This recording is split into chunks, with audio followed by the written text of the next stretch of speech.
Hello, welcome to When the Smoke Clears. I am the Recovery Plug. What's happening, man? I hope you guys are doing great today. I know my day's going pretty good, man. It's another great day in sobriety, another great day to be alive, right? Yes, it is. So check this out. I always get my video podcast started always with the moment of silence, followed by the serenity prayer for the addict who still suffers, and for those of us who are still bound down to some sort of struggle that keeps us from moving forward in this toxic life that we live in. You know what I mean? So if you would please join me in a moment of silence.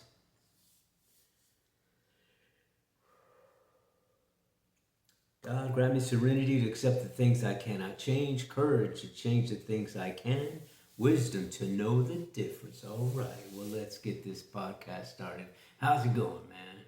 Check this out. I do quite a few things in my spiritual and recovery journey, and that's what most of the time those are the things that I like to share on my channel. You know what I mean?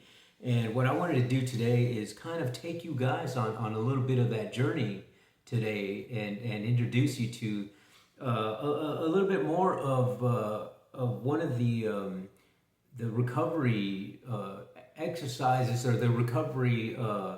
Um, I guess it's a tool of one of the recovery things that I do in my journey, and I like to practice a few different uh, programs that have to do with recovery. You know what I mean? So I do go to different meetings, because it's just what keeps me moving forward is going to these different rooms to hear different people share, right?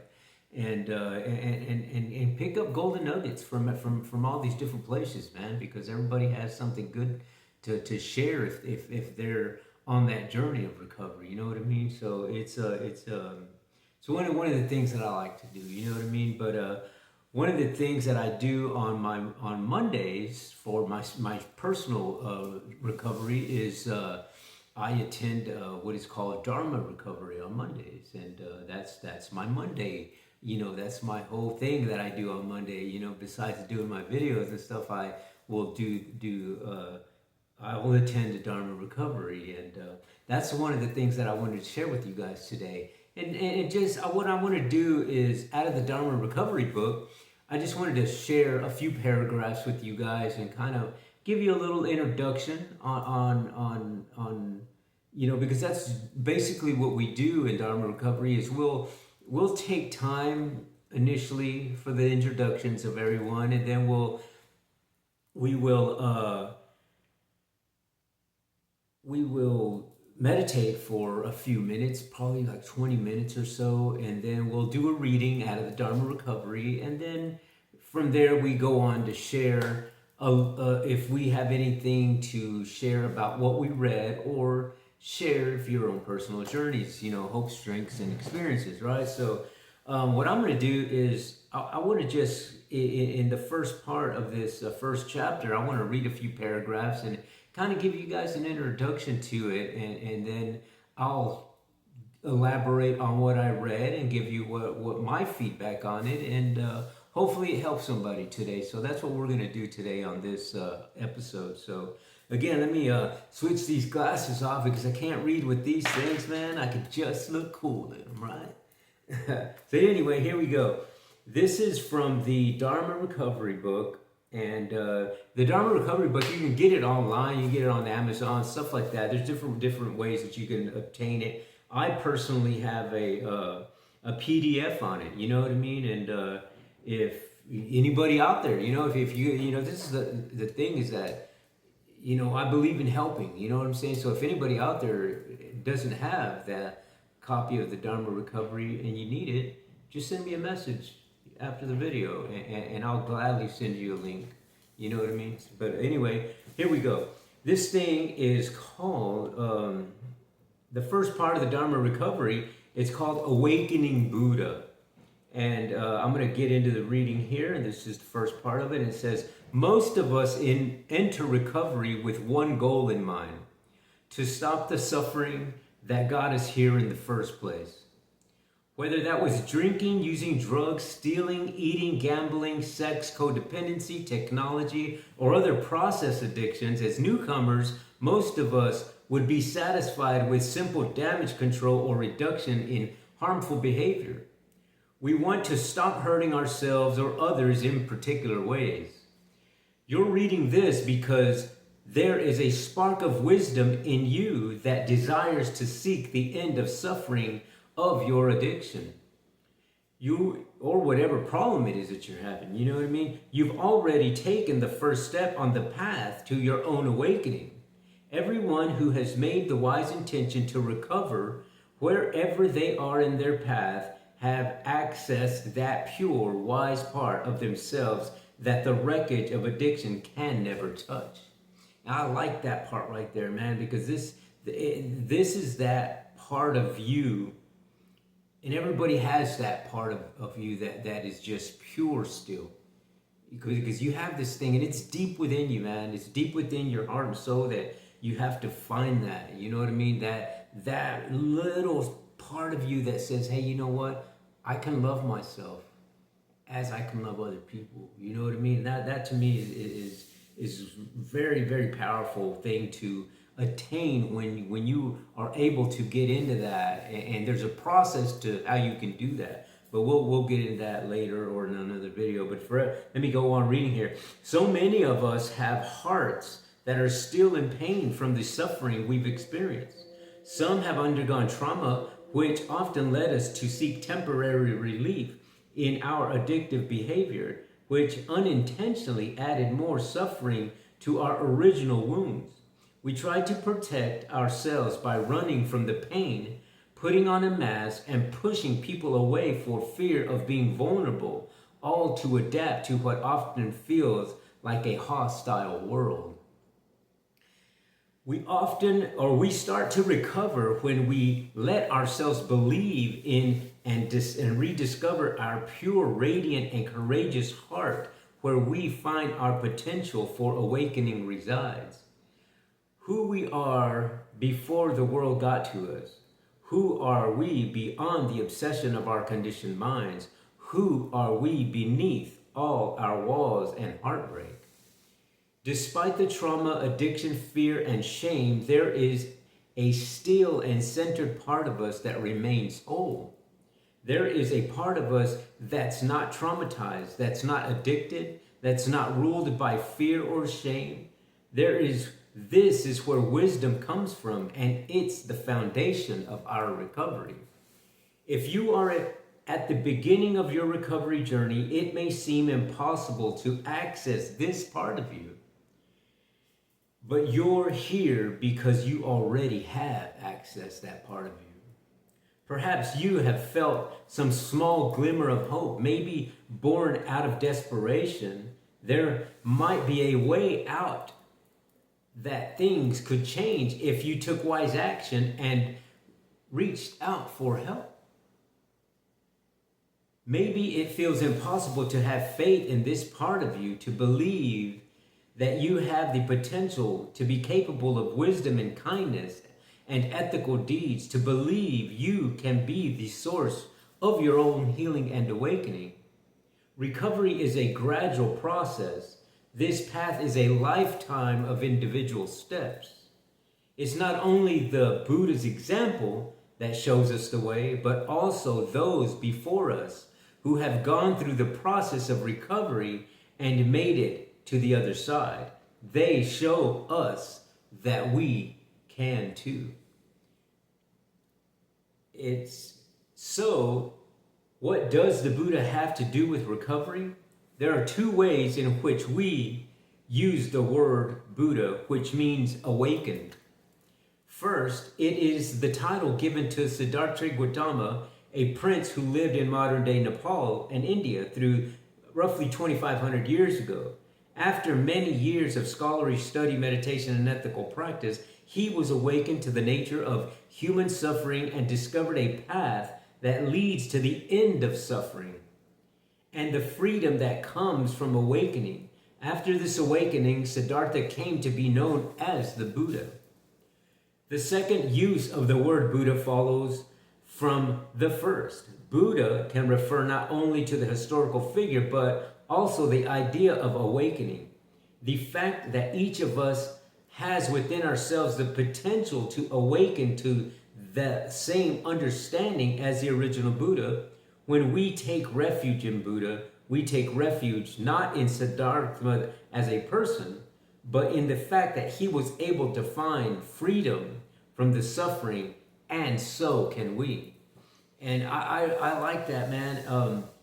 I like the way they say that, and I also like the way they said in that second to last paragraph is that this is not only the Buddha example that shows us the way, but also those before us who have gone through the process of recovery and made it to the other side. They show us that we can too.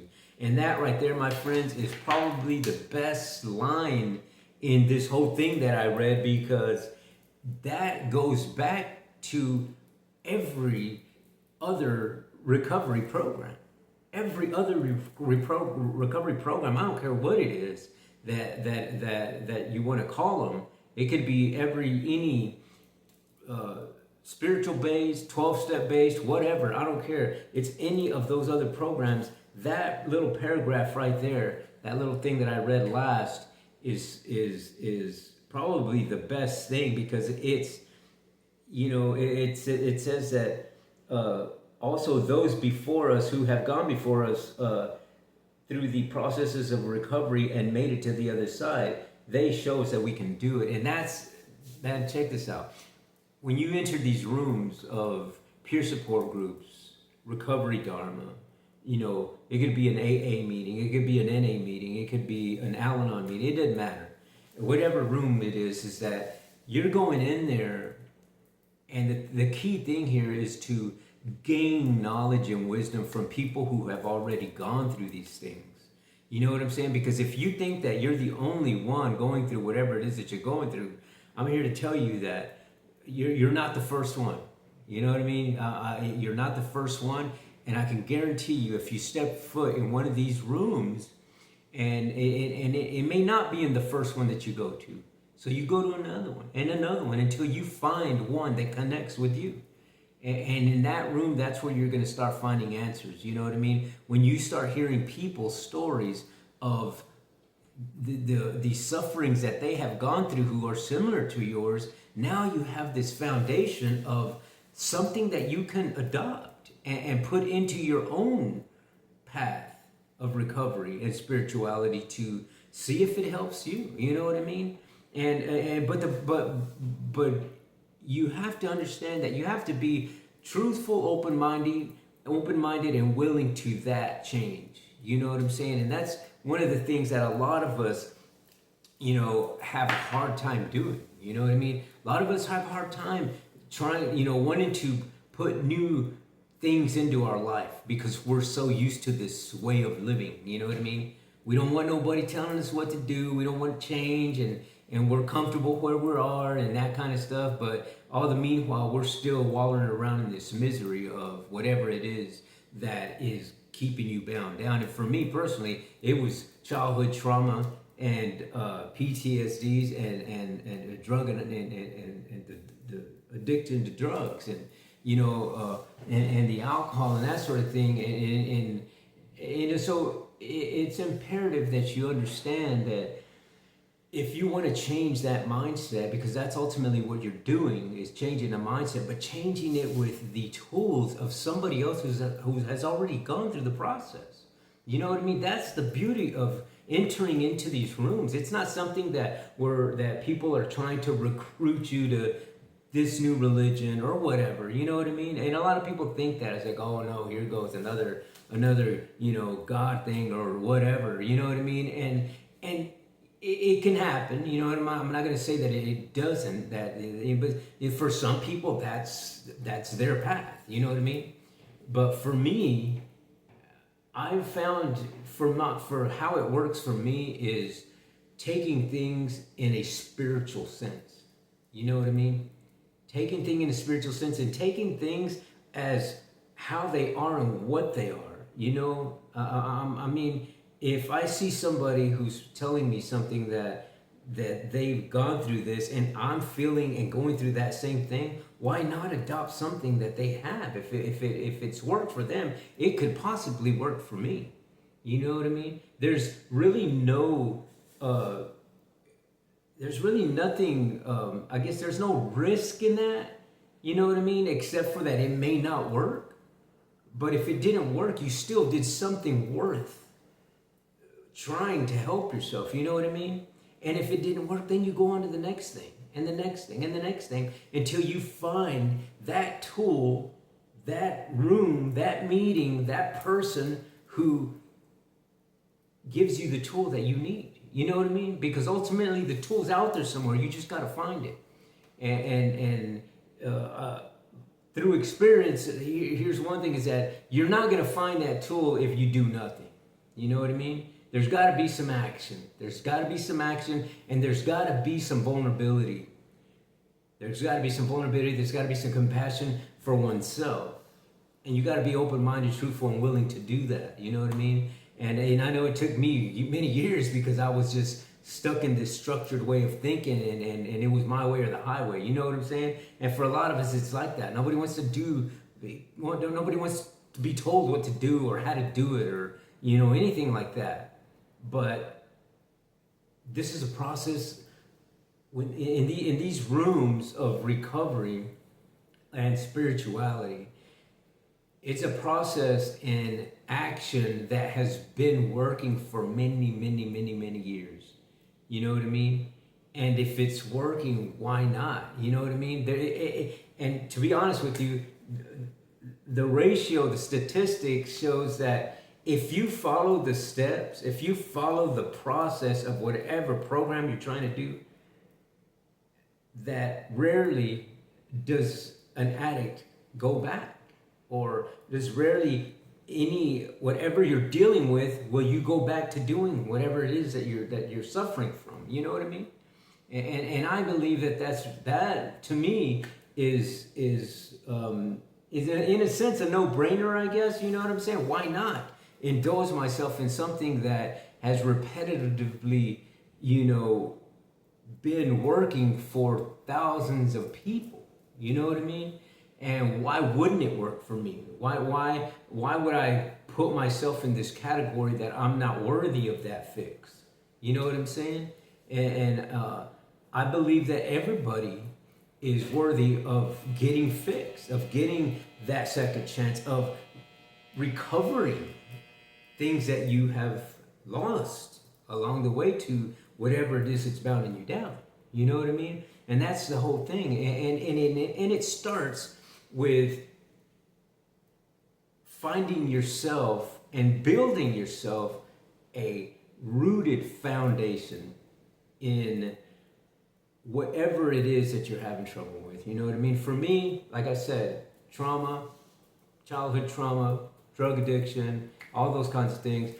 Now, that is my rooted foundation of my spiritual and recovery journey. You know what I mean? It's rooted in that, and I believe that is such a binding relationship that I don't see anything that can whack that off except me. You know what I'm saying? Because ultimately, I'm the one who, in here, is the one who has the tool to sever that root. You know what I mean? And the more I involve myself in these communities, the more I'm involved myself in these meetings, the more I involve myself in the literature, in whatever recovery program that I'm doing, it's just more knowledge and wisdom that I can adopt and put into practice. And if it works for me, then in turn there, I can share it with you or with whoever needs to hear it. You know what I mean? And I think that's, I believe that is that's the awakening. You know what I mean? That's the awakening, is when you have fed yourself and start loving you from inside. And when you start doing that, when you start sowing that seed in here, in your heart and soul, then things start flourishing. Then you'll see things start sprouting out in the actions that you do. You know what I mean? And I like that. I think that that's beautiful. And not only that, but when you involve yourself in these different programs and you involve yourself in your spiritual and recovery programs, that to me is the watering. You know what I mean? That's where you're watering everything that you're taking in. And when you do that, you know, when you start filling, it's like filling up a cup of water. You know what I mean? You could have a dirty, muddy cup of water, and the more that you put water into it, it starts overflowing. And the next thing you know, you have a cup of pure water because you're putting in all this knowledge and wisdom in there. And there's only one way that gets cleared up like that. You know what I mean? If you keep putting more muddy water, more negative things, more dark things, it's never gonna get clear. You know what I'm saying? But when you start putting this spiritual and pure, beautiful knowledge and wisdom into that cup, man, next thing you know, you got this just sting of transparency. You know what I mean? And then people can see that. You know what I mean? Because you're that transparent that people can see that aura in you.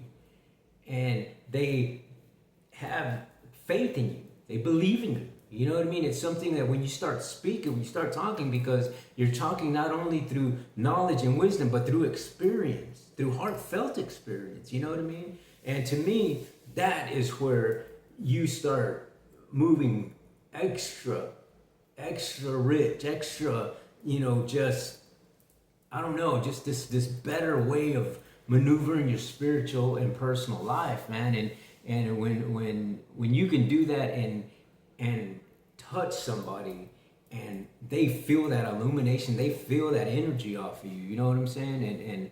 And it's cool to see, you know what I mean? Because I've seen it in the rooms when after you speak with somebody or somebody come and say, hey man, you know what, I really thank you for sharing what you said and da-da-da, you know what I'm saying? When you get that kind of feedback, and it just makes you feel good, you know what I mean? It makes you happy. It makes you feel love for that person. That, wow, I'm glad that you know what, dude, I'm glad that I was able, that my message tugged at your heart so that you can start putting that in practice in your life. You know what I mean? And it's just beautiful. It's just the whole reciprocation there is just awesome to me.